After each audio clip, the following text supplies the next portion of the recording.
الحمد لله رب العالمين والصلاة والسلام على رسوله الكريم أما بعد فقد قال الله تعالى في القرآن الكريم بعد أعوذ بالله من الشيطان الرجيم بفضل بسم الله الرحمن الرحيم وأنفقوا مما رزقناكم من قبل أن يأتي أحدكم الموت فيقول رب لولا أخرتني إلى أجل قريب فأصدق وأكن من الصالحين صدق الله العلي العظيم. قال نبينا صلى الله عليه وسلم سل نعمتي سل أثر نعمتي لا عليك صدق رسوله النبي الكريم. புகழும் புகழ்ச்சியும் ஏகவல்லவனான அல்லாஹ் ஒருவனுக்கே உரித்தாவதாக. மேலும் எம்பெருமான கண்மணி நாயகம் ஸல்லல்லாஹு அலைஹி வஸல்லம் அவர்களின் மீதும் சத்திய சஹாபாக்கள், தாபீன்கள், தபா தாபீன்கள், நாதாக்கள், ஷுஹதாக்கள், வலிமார்கள், நல்லடியார்கள், மேலும் இங்கு அமர்ந்திருக்கின்ற நம் அத்துணை பேரின் மீதும் அல்லாஹ்வின் வற்றாத கருணை என்றென்றும் நின்று நிலவட்டுமாக.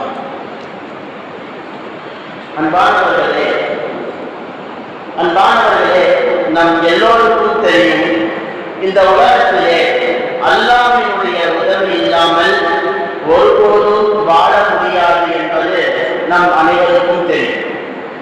அது மாத்திரமல்லாமல் இந்த உலகத்திலே இருக்கின்ற மரத்திலிருந்து ஒரு இலை கீழே விழுக வேண்டும் என்று சொன்னாலும் அல்லாஹ்வினுடைய உதவியும் நாட்டமும் இல்லாமல் அது விழுகாது என்பதும் நமக்கு நன்றாக தெரியும்.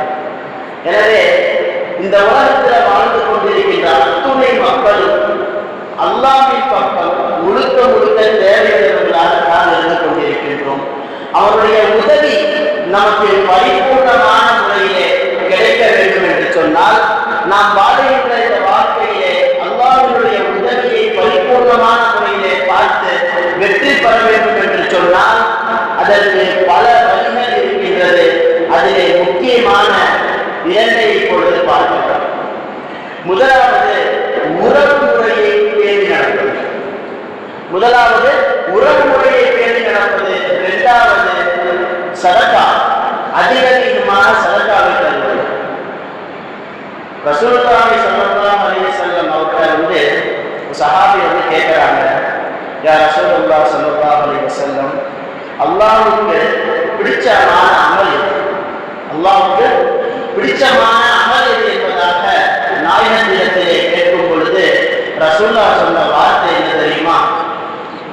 அல்லாஹ்வை ஈமான் கொள்வது. இரண்டாவது உறவுகளை பேணி நடப்பது.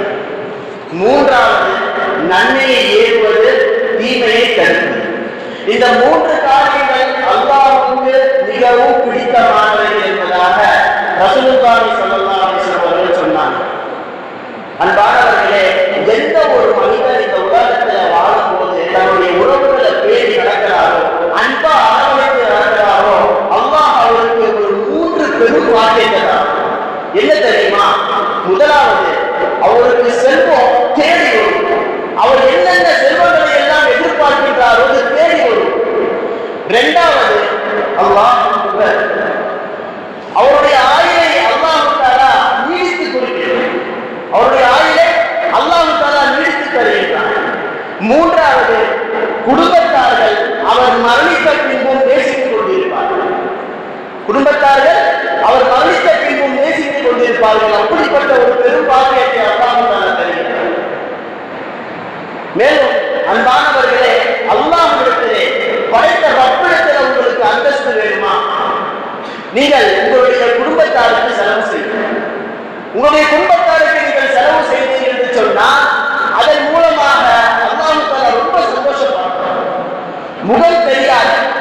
முகம் தெரியாத பலருக்கு இன்றைக்கு நாம் உதவி செய்து கொண்டிருக்கின்றோம். ஆனால் கண்முன் நடமாடி கொண்டிருக்கின்ற, கஷ்டப்பட்டு கொண்டிருக்கின்ற நம் உறவுகளை நாம் பார்க்காமல் விட்டு விடுகிறோம். ஒரு முறையாவது நம்முடைய உறவுக்காரருடைய வீட்டுக்கு போய் அவங்க பாத்திரத்தை திறந்து பார்த்தீங்கன்னா சட்டியில இருக்கிறது நம்ம வீட்டில் இருக்கிற மாதிரி சுடு சோறா இல்லது அல்லது அவங்க வீட்டில் இருக்கிற பழைய சோறா பார்த்தீர்கள் என்று தெரிந்தால் உங்களுக்கு தெரிய வரும் அல்லாஹ் அக்பர் எவ்வளவு கஷ்டத்தில் இருக்கிறார்கள் என்று. இன்றைக்கு நாம் வீட்டிலே சொகுசாக சாப்பிட்டு சந்தோஷமாக இருந்து கொண்டிருக்கின்றோம். அவர்களும் நம் கண் முன்னால் சந்தோஷமாக காட்டிக் கொள்வார்கள் சிரித்தவாறு. ஆனால் கஷ்டம் அவர்களுக்கும் அவருடைய குடும்பத்தார்களுக்கும் மட்டும்தான் தெரியும். எனவே நாம் தான் நம்முடைய யார் யாரெல்லாம் நம்ம குடும்பத்திலே கஷ்டப்படுகிறார்களோ அவருடைய கஷ்டத்தை எல்லாம் தேடி அறிந்து பூர்த்தி செய்து எவ்வளவு பெரிய சந்தோஷம் அடைவார்கள் அவர்கள். அவர்கள் செய்கின்ற இந்த துவாவை அல்லாஹ் தஆலா ஒப்புக்கொள்ளக்கூடியவனாக இருக்கிறார். எனவே நாம் அல்லாஹ்வுக்கு பொருத்தமான இந்த உறவு முறையை நாம் பேணி வாழ்ந்தோம் என்று சொன்னால் நிச்சயமாக அல்லாஹ்வுடைய உதவியை இந்த உலகத்திலே பரிபூர்ணமான முறையிலே பார்க்கலாம் என்பதிலே எந்த விதமான சந்தேகமும் கிடையாது. இரண்டாவது சதகா. இன்றைக்கு மக்கள் எல்லாம் விரைவாக கிடைக்க வேண்டும், தாம் நாடியது எல்லாம் கிடைக்க வேண்டும் என்பதாக ஆசைப்படுகிறார்கள். ஆனால் சதகாவை மறந்து விடுகிறார்கள். சதகா எந்த மனிதர்கள் சதகாவை அதிகமாக தருகிறார்களோ அல்லாஹ் தஆலா அவர்களுடைய நியாமத்துகளை எல்லாம் விரைவுபடுத்தி தருகிறார். அதுவும் ஹலாலான முறையை அல்லாஹ் தஆலா விரைவுபடுத்தி தருகிறார். சதகாவை பத்தி சொல்லணும் அப்படின்னா ஒரே வார்த்தை, எவ்வளவு பெரிய பவர் இருக்கு தெரியுமா சதகாக்கு.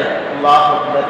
ஒரு மனிதன் கெட்ட மௌத்துல இருந்து பாதுகாப்பு தேடணுமா, கெட்ட மௌத்து வரக்கூடாதுன்னு நினைக்கிறானா சதகாவை கொடுத்தானா போதும், அவனுக்கு வாழ்நாள கெட்ட மௌத்தே வர. இன்றைக்கு நாம் பேப்பரை திறந்தாலே போதும் ஆக்சிடென்ட், அது இதுல தற்கொலை எல்லாம் வந்து. அது போன்ற ஒரு கெட்ட கீழையான மௌத்துல இருந்து நீங்க பாதுகாப்பு பெறணுமா, ரப்புக்காக நீங்க சதகா கொடுங்க, நிச்சயம் உங்களுக்கு கெட்ட மௌத்தே வராது. அதுக்கு அழகான ஒரு சம்பவம் இருக்குது. சாலி அலைஹிஸ்ஸலாமுடைய காலத்துல ஒரு அநியாய மனுஷன் ஒருத்தன் வாழ்ந்துட்டு இருந்தான். சும்மாவே இருக்க மாட்டான், எல்லா மக்களையும் போட்டு துன்புறுத்திட்டு பக்கத்துல இருக்கிறவங்களும் சரி தூரத்துல இருக்கிறவங்களும் சரி எல்லாத்தையும் துன்பம் கொடுத்துட்டு வாழ்ந்து வந்தான். ஒரு கட்டத்துல மக்கள் எல்லாரும் வெறுத்து போய் சாலி அலைஹிஸ்ஸலாம் போய் முறையிடுறாங்க, நபியே அவனுடைய அக்கிரமம் என்னால தாங்க முடியும், ரொம்ப ராவடி பண்றான், வீட்டுல இருக்கவே முடியல, அவ்வளவு சண்டைகள் சச்சரவுகளை எங்களிடத்துல வந்து செய்து கொண்டிருக்கின்றான், ஒன்னா அவன் இங்க இருக்கணும், இல்ல நாங்கள் இருக்கணும், நாங்க இல்லாம இருக்கணும், அதனால அவன் உயிரை எடுக்க சொல்லி அல்லாஹ்ட்ட துஆ செய்யணும், அவன் உயிரை எடுக்க சொல்லி அல்லாஹ்ட்ட துஆ செய்யறதுக்காக மக்கள் எல்லாம் முறையிட சாலி அலைஹிஸ்ஸலாம் ரப்புட்ட கையேந்தி துஆ கேட்கிறாங்க. அல்லாஹ்வும் சொல்றான், இப்ப பாருங்க நபியே, அவன் காலையில வேலைக்கு போவான், சாயங்காலம் திரும்பி வரணும், காலையில வேலைக்கு போவான், சாயங்காலம் திரும்பி வர மாட்டான், மக்கள்கிட்ட சொல்லிடுங்க அப்படின்னு. மக்கள்கிட்டையும் சொல்லிட்டாங்க, இந்த மாதிரி பாருங்க வேலைக்கு போவான், காலையில சாயங்காலம் வர மாட்டான், நம்பிக்கையோட போறோம், திரும்ப வராம பார்த்துக்கோங்க சொல்லிட்டு போறாங்க. இருந்தாலும் மனிதர்களுடைய புத்தி கொஞ்சம் மழுங்கி போனதுனால சாயங்கால டைம்ல வரானா இல்லையான்னு சொல்லி பார்த்துட்டு இருக்கிறாங்க. எல்லையில நின்றுக்கிட்டு தூரத்துல ஒரு உருவம் வர மாதிரி தெரியுது. என்னடா யாரோ ஒருத்தன் வர மாதிரி தெரியுதுன்னு சொல்லிட்டு அது வர பார்த்தா அவன் தான் விரவு கட்டியை தூக்கிட்டு வந்துட்டு இருக்கான். உடனே மக்கள் எல்லாம் ஓடி வந்து சாலி அலைஹிஸ்ஸலாம் வந்து சொல்றாங்க, என்ன நபியே போறவன் திரும்பி வர மாட்டான்னு சொன்னீங்க, விரவு கட்டியை தூக்கி ஜம்முன்னு வந்துட்டு இருக்கிறான், நீங்க செஞ்ச துவா என்ன ஆச்சு? உடனே சாலி அலைஹிஸ்ஸலாம் அப்போ அல்லாஹ்ட்ட கேட்கிறாங்க, அல்லாஹ் நீ சொல்லிதான் அவங்ககிட்ட சொன்னேன், இப்ப என்கிட்ட கேட்டிருக்கிறாங்க, நான் என்ன பண்றது? அதற்கான பதில் அவனிடத்திலே இருக்கிறது, அவன்கிட்டயே கேளுங்க. அந்த விரதத்துக்கு வராமே அந்த அநியாயக்காரனே கேளுங்க, அவனே சொல்லுவான். அப்ப கேட்டாங்க, ஏப்பா இன்னைக்கு ஏதாச்சும் நீ நல்ல காரியம் செஞ்ச, இன்னைக்கு ஏதாச்சும் நீ நல்ல காரியம் ஏதாச்சும் பண்ணியா? யோசி பார்த்தான். பசிக்குதுன்னு சொல்லிட்டு மதியானம் நான் கொண்டு போன 3 ரொட்டியை பிரிச்சு உட்காந்தேன். அப்ப ஒரு முசாஃபிர் வந்தான், பசிக்குதுன்னு சொன்னா நான் ஒரு ரொட்டி துண்டு எடுத்து ஒரு ரொட்டி எடுத்து கொடுத்தேன். திரும்பவும் பசிக்குதுன்னா இன்னொரு ரொட்டி எடுத்து கொடுத்தேன். திரும்பவும் பசிக்குதுன்னு சொன்னா 3வது ரொட்டியும் கொடுத்து நான் பசியா இருந்தேன். நான் பசியா இருந்ததாக சொல்ல அல்லாஹ் சொல்றான், இவன் செஞ்ச அந்த அமல் எனக்கு பிடிச்சிருச்சு, அவன் செஞ்ச அந்த சதகாவுடைய அமல் எனக்கு பிடிச்சிருச்சு, அதனால நான் எதுவுமே பண்ணல என்பதாக சொல்லி கொண்டு இருக்கையில் தன் மேல இருந்த விலங்கு கட்டையை தூக்கி கீழே வைக்கிறான். உள்ள இருந்து இவ்வளவு பெரிய கருணாக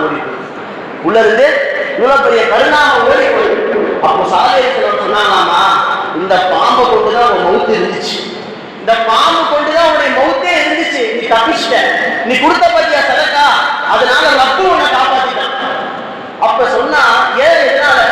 ஆமா நீ மக்களுக்கு துன்பம் கொடுத்துட்டு இருந்தா அவங்க சும்மா இருப்பாங்களா? அப்போ உடனே அல்லாஹ்ட்ட கையேந்தி தான் செஞ்ச பாவத்துக்கு மன்னிப்பு கேட்டு மக்களிடத்திலேயும் மன்னிப்பு கேட்டு திருந்திய வரலாறு நாம் பார்க்கிறோம். எனவே இங்கு நாம் கவனிக்கக்கூடிய விஷயம், அவன் சதக்கா செய்ததன் காரணமாக கெட்ட மௌத்தால் அந்த பாம்பு கடியிலிருந்து ரப்போட பாதுகாத்துக்கிறான். எனவே அன்பானவர்களே, இன்றைக்கு நாம் வெளியிலே நாம் போகின்றோம், நல்ல காரியத்துக்கு போகின்றோம், நாம் சதக்கா செஞ்சுட்டு போனீங்க அப்படின்னா அந்த காரியத்தை அல்லாஹ் தஆலா கண்டிப்பா உங்களுக்கு சாதகமான முறையில் முடிச்சு கொடுப்பான். எந்த விதமான காரியம் இருந்தாலும் சரி, ரப்ப உங்களுக்கு லேசாகி கொடுப்போம். அதுதான் முக்கியமா வேணும், அதுதான் முக்கியமா நமக்கு வேணும். ஏன்னா மக்கள் இந்த உலகத்திலே எதிர்பார்ப்பது வெற்றியை தான். முழுக்க முழுக்க அல்லாஹ்வுடைய உதவியை எதிர்பார்த்து கொண்டிருக்கின்றார்கள். அந்த உதவி இந்த சதக்காவிலே நிச்சயம் பெற்றுக் கொள்ளலாம் என்பதிலே எந்த விதமான சந்தேகமும் கிடையாது. எனவே அன்பானவர்களே, நாம் இந்த உறவு முறையையும் பேணி சதக்காவையும் அதிகமாக கொடுத்து அல்லாஹ்வுடைய உதவியை இந்த உலகத்திலே நாம் பரிபூர்ணமான முறையிலே பெறக்கூடிய ஒரு நன்மக்களாக அல்லாஹ் தஆலா நம்மையும் நம்முடைய சந்ததிகளையும் நம்முடைய குடும்பத்தார்களையும் அல்லாஹ் தஆலா ஆக்கியருள் புரிவானாக என்பதாக துஆ செய்து என்னுடைய உரையை முடித்துக் கொள்கிறேன். வாஹிரு தஅவானா அல்ஹம்துலில்லாஹி ரப்பில் ஆலமீன். அஸ்ஸலாமு அலைக்கும் வரஹ்மத்துல்லாஹி வபரகாத்துஹு.